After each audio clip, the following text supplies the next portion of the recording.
We are back with another video. Before we get into the video, like, comment, and subscribe to the channel. Cardi B previews some new music. She posted on her Barty Gang Secret Society, anyways, 8. And then she posted this on, I believe, X and about it. It seems as though Partisan Fontaine and Cardi B's other writers are going for a more catchy type of song because they got to compete with Scratch Off's OK featuring Doja Cat and also Spend That by Pissy Face Carisha. So those songs are catchy. So it seems as though they trying to get like a TikTok catchy type of song that is very radio friendly. Now, a Scratch Off fan said, imagine stealing Scratch Off's flow from business and personal. So Scratch Off fans are saying that Cardi B is stealing Scratch Off's flow, that she basically copied Scratch Off. And to me, it seems as though she's throwing shots, but they're not really. She's definitely throwing shots, but they're light shots. They're not something too hard or, below the belt. It seems as though she's going for a radio friendly type of record because she has competition. So she's not going to go for the juggler until probably the next album comes out. But let me know what y'all think Cardi B is going to do first week. And, if you guys think that this record is going to do well. I think that this is a very radio friendly type of song. I can see people listening to this while being on TikTok or using it as a song for Instagram because she got those catchy phrases in the song. She's saying in the song, can't flex on me on something I had. B words hate me, so be it. I can see people using some of these lyrics Partisan Fontaine wrote as captions or using the song on Instagram or whatnot. The only lyric that didn't make sense was when she said, a nigga can't trap me, I won't keep it. Nigga, you got trapped several times. What are you talking about? You got 4 kids, 2 baby daddies. You already got trapped. What are you talking about? You definitely have kept it. That's how I know she really didn't write the song, because that lyric doesn't logically make sense for Cardi B. You already been trapped, 3 times by Off the Cheat and once by Stephon Diddy. I'm sure Maduka is on his way to trapping you again. So I don't know who decided to put that bar in the song, but they should definitely take it out because it doesn't apply to Cardi B. If Megan Thee Stallion said it would make more sense because she don't have no kids, even though she's dated several people. Cardi B, every time she dates somebody, she got a kid, especially in recent years. She be popping them out. So that lyric didn't really make any sense. Now, Tyla has officially announced her world tour. Let me know if y'all are going to the A-Pop World Tour. I think I'm gonna pass on the tour. I like Tyla. So it's no shade to her. She's a phenomenal performer. I think that she has amazing breath control. She can sing and dance at the same time, and keep the crowd engaged.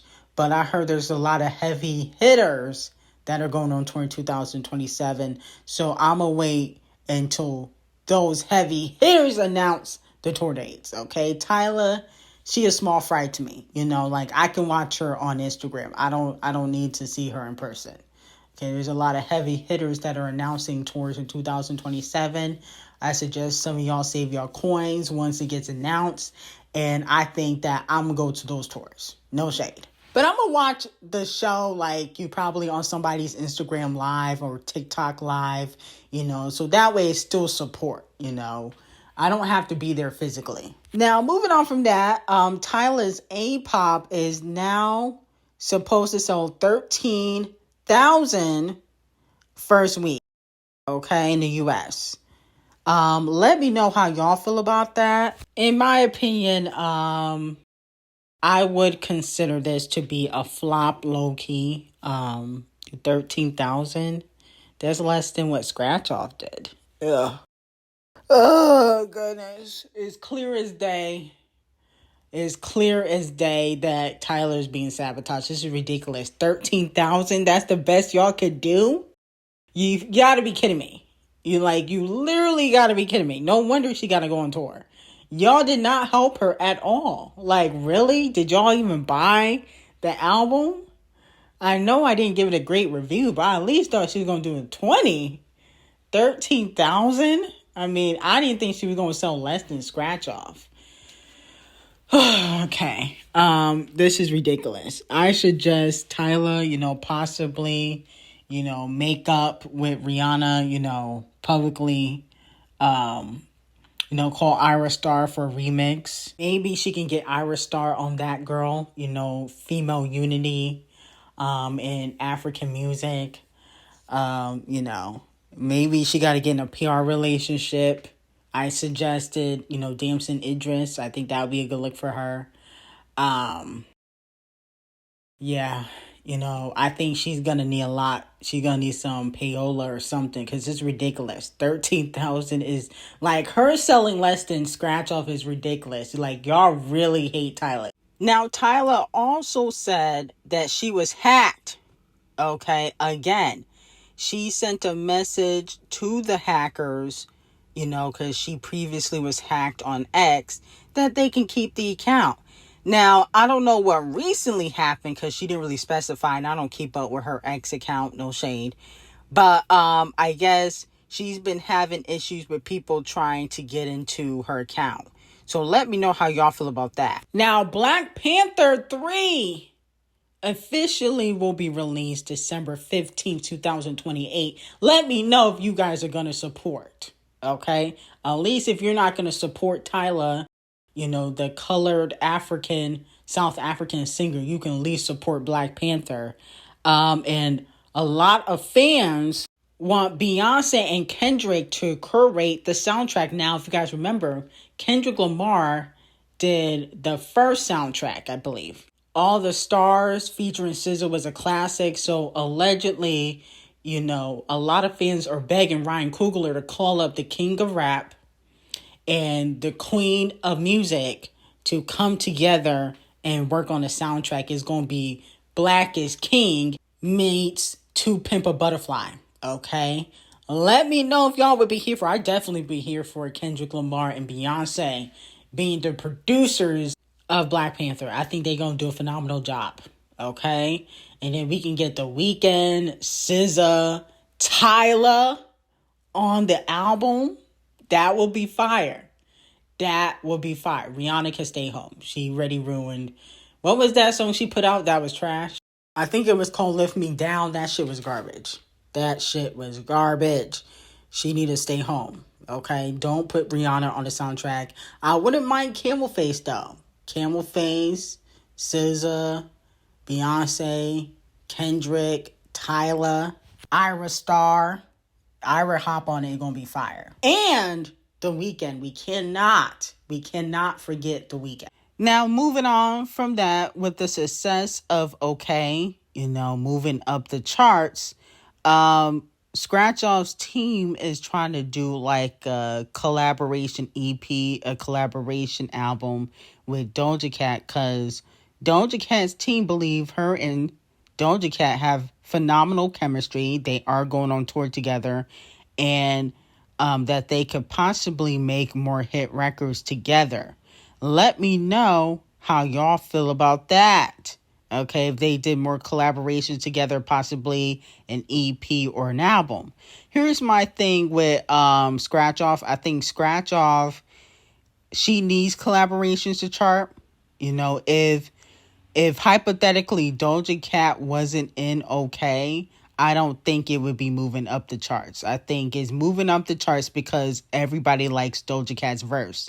The general consensus is that Doja Cat's verse was better than Scratch Off's. That is the general consensus. And I also feel as though, in my opinion, that Doja Cat might be a little bit, a smidge of a better rapper than Scratch Off. only because I feel like Doja Cat's a little bit more witty, okay? Doja Cat's a little bit more witty, or, you know, she thinks outside of the box when it comes to her sound, when it comes to the lyrics, when it comes to, you know, the cadence, the flow. Now, I will say that I don't think that Doja Cat is super lyrical. I will say that. I don't think that she's super lyrical, but she is way more diverse than Scratch Off. And to be honest with you, and I also think Scratch Off, she has a cheap aesthetic to her. Like, even when Doja Cat comes on the screen, Doja Cat look like money. Scratch Off look like a stripper. Okay? No shade.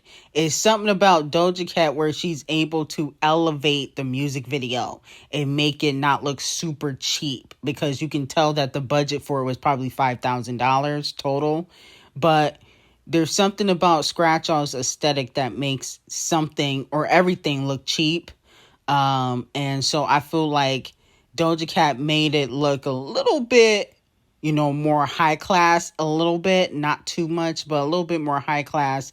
And I feel like she ate up her verse and everybody's talking about it. If Doja Cat didn't piss off her fans, and if Doja Cat wasn't in them racist chat rooms, she would be on another level.